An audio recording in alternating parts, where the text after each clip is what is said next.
ওয়া মা হুম বিমুমিনিন।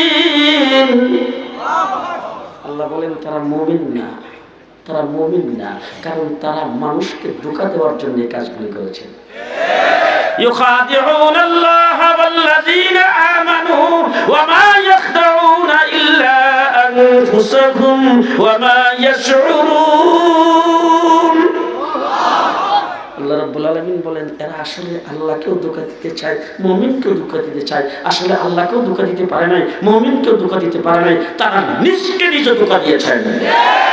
ঠিক না ঠিক? এই আয়াতটা বারবার মনে হইতেছিল। এবার আমি জিজ্ঞেস করতে চাই, গণভবন তো দখল করেছে জনগণ, সেখানে ঢুকছে, ঢুকার পরে মদের বোতল ঠিকই পাওয়া গেছে, নামাজের মুসল্লাও পাওয়া যায়নি, কোরআন শরীফও পাওয়া যায়নি। এর দ্বারা কি বোঝা গেল? কি বোঝা গেল?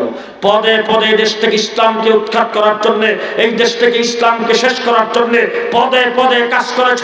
গত 15 বছর এমন কোন কাজ নাই ইসলামকে এই দেশ থেকে উৎখাত করার জন্য করে নাই।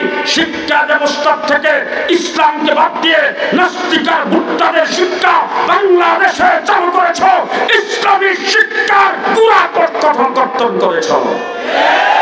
ঠিক না ঠিক? তাদের নামের সাথে ছিল আওয়ামী মুসলিম লীগ, মুসলিম শব্দ কেটে দিয়েছেন। নজরুল ইসলাম হল থেকে ইসলাম কাইটা নজরুল হল, সলিমুল্লাহ মুসলিম হল থেকে মুসলিম শব্দ কাইটা সলিমুল্লাহ হল। ইসলাম শব্দের সাথে তাদের এত বিদ্বেষ। ঠিক না ঠিক? আলেম ওলামায়ে কেরামের প্রতি তাদের বিদ্বেষ। আলেম ওলামায়ে কেরামকে জেলখানার ভিতরে বৎসরের পর বৎসর রেখেছ। এখনো অনেক আলেম ওলামায়ে কেরাম জেলখানার ভিতরে আছে। তারা কারা? যারা সাতেমে রাসূলকে হত্যা করেছে। আল্লাহর নবী সাল্লাল্লাহু আলাইহি সাল্লামকে যদি গালি দেয়, আপনি যদি শুনেন, আপনার অন্তরে রক্তক্ষরণ হবে কিনা? আপনার অন্তরে ব্যথা লাগবে কিনা? কম না বেশি? কম না বেশি? পরিষ্কার ভাষায় বলে যাচ্ছে, আলেম ওলামায়ে কেরামকে সাক্ষী রেখে আল্লাহর নবীকে যদি কোনো ব্যক্তি গালি দেয়, আল্লাহর নবীকে যদি কেউ কটূক্তি করে, আপনার অন্তরে যদি ব্যথা না লাগে, আপনি মুসলমান নয়, মুসলমান নয়। ঠিক না ঠিক?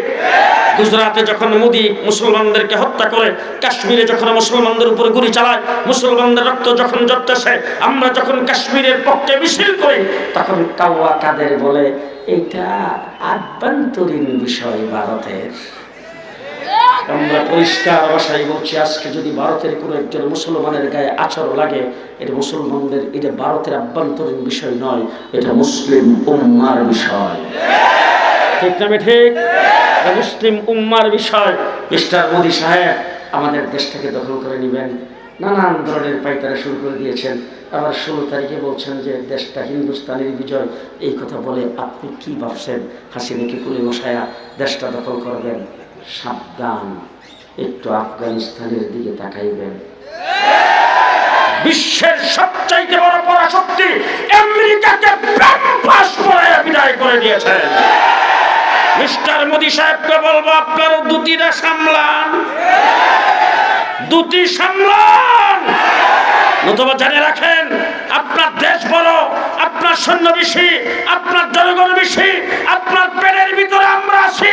আপনি যদি বাংলাদেশের দিকে চোখ তুলে তাকান, আপনার শক্তি কত সেটা দেখার টাইম আমাদের নাই।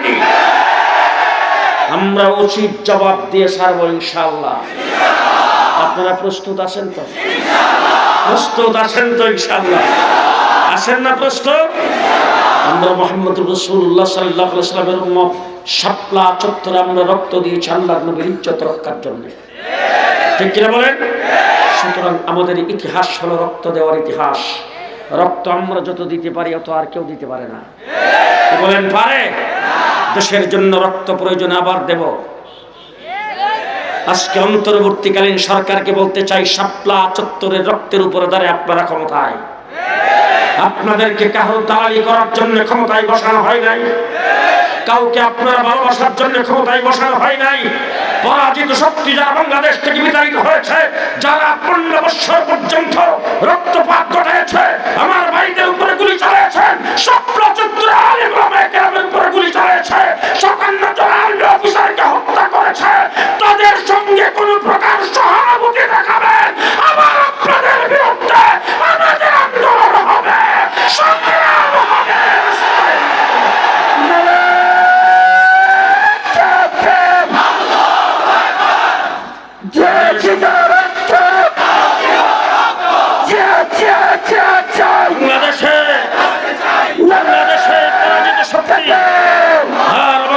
বাড়িতে আসতে পারবে না। আমরা দেশেরও পাহারাদার, দিন ইসলামেরও পাহারাদার। ভালো করে ইতিহাস মনে রাখবেন। শেষ কথা বলতে চাই, দেশ যখন পূর্ব পাকিস্তান, আইয়ুব খান ফ্যামিলি প্ল্যানিং আইন জারি করেছেন। এই দেশের উলামায়ে দেওবন্দ আইয়ুব খানের বিরুদ্ধে মোকাবেলা করেছেন।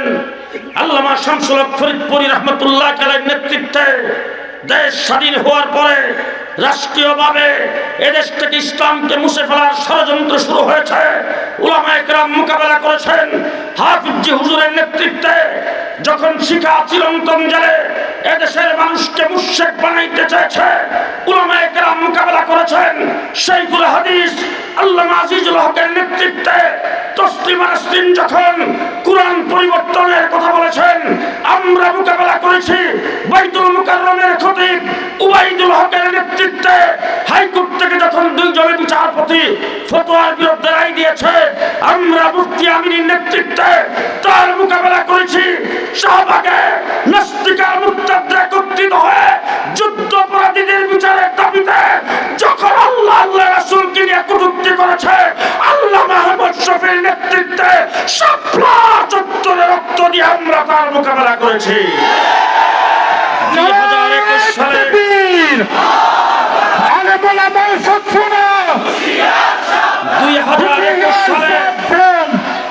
2021 সালে বাবার মূর্তি স্থাপন করে দেশকে মূর্তির রাজত্বে পরিণত করতে চেয়েছ।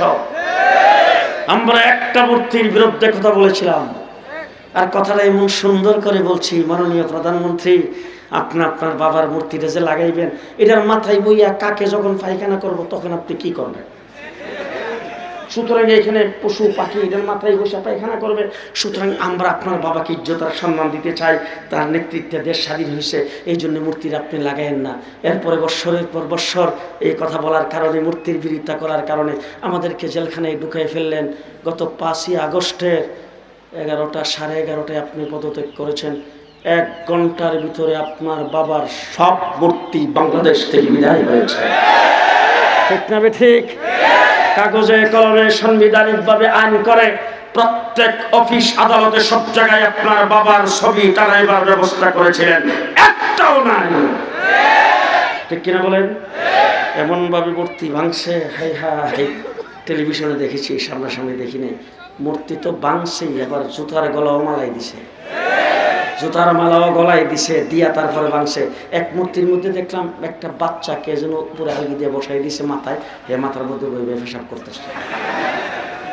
হায় হায়, মূর্তির রাজত্বে যখন পরিণত করতে চেয়েছে জুনায়েদ বাবনগরের নেতৃত্বে 2021 আমরাই মোকাবেলা করেছি।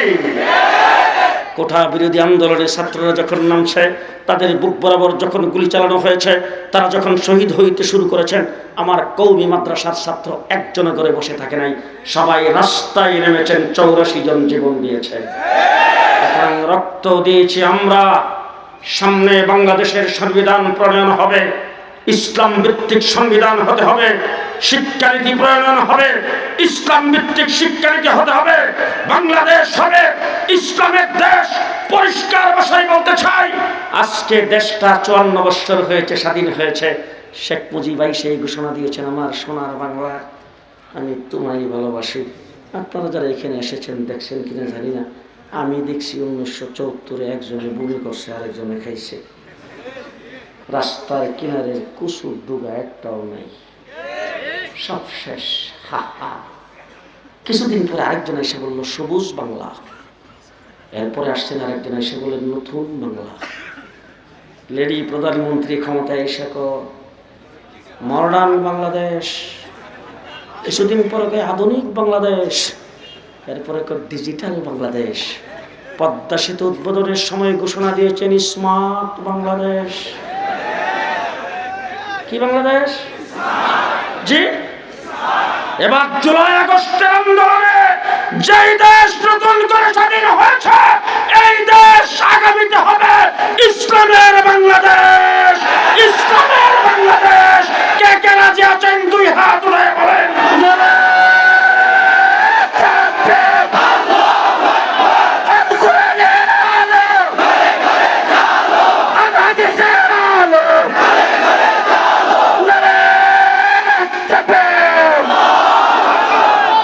বাংলাদেশকে ইসলামের বাংলাদেশ করার জন্য আবার যদি আমির হেফাজত শাপলা চত্বরের ডাক দেয়, আপনারা কি সেখানে যাইতে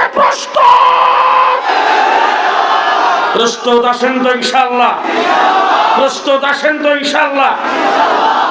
আমি আপনাদের কাছে ক্ষমার প্রার্থী, অত্যন্ত দুঃখের সাথে কথাগুলি বলছি, দুঃখের সাথে কথাগুলি বলেছি।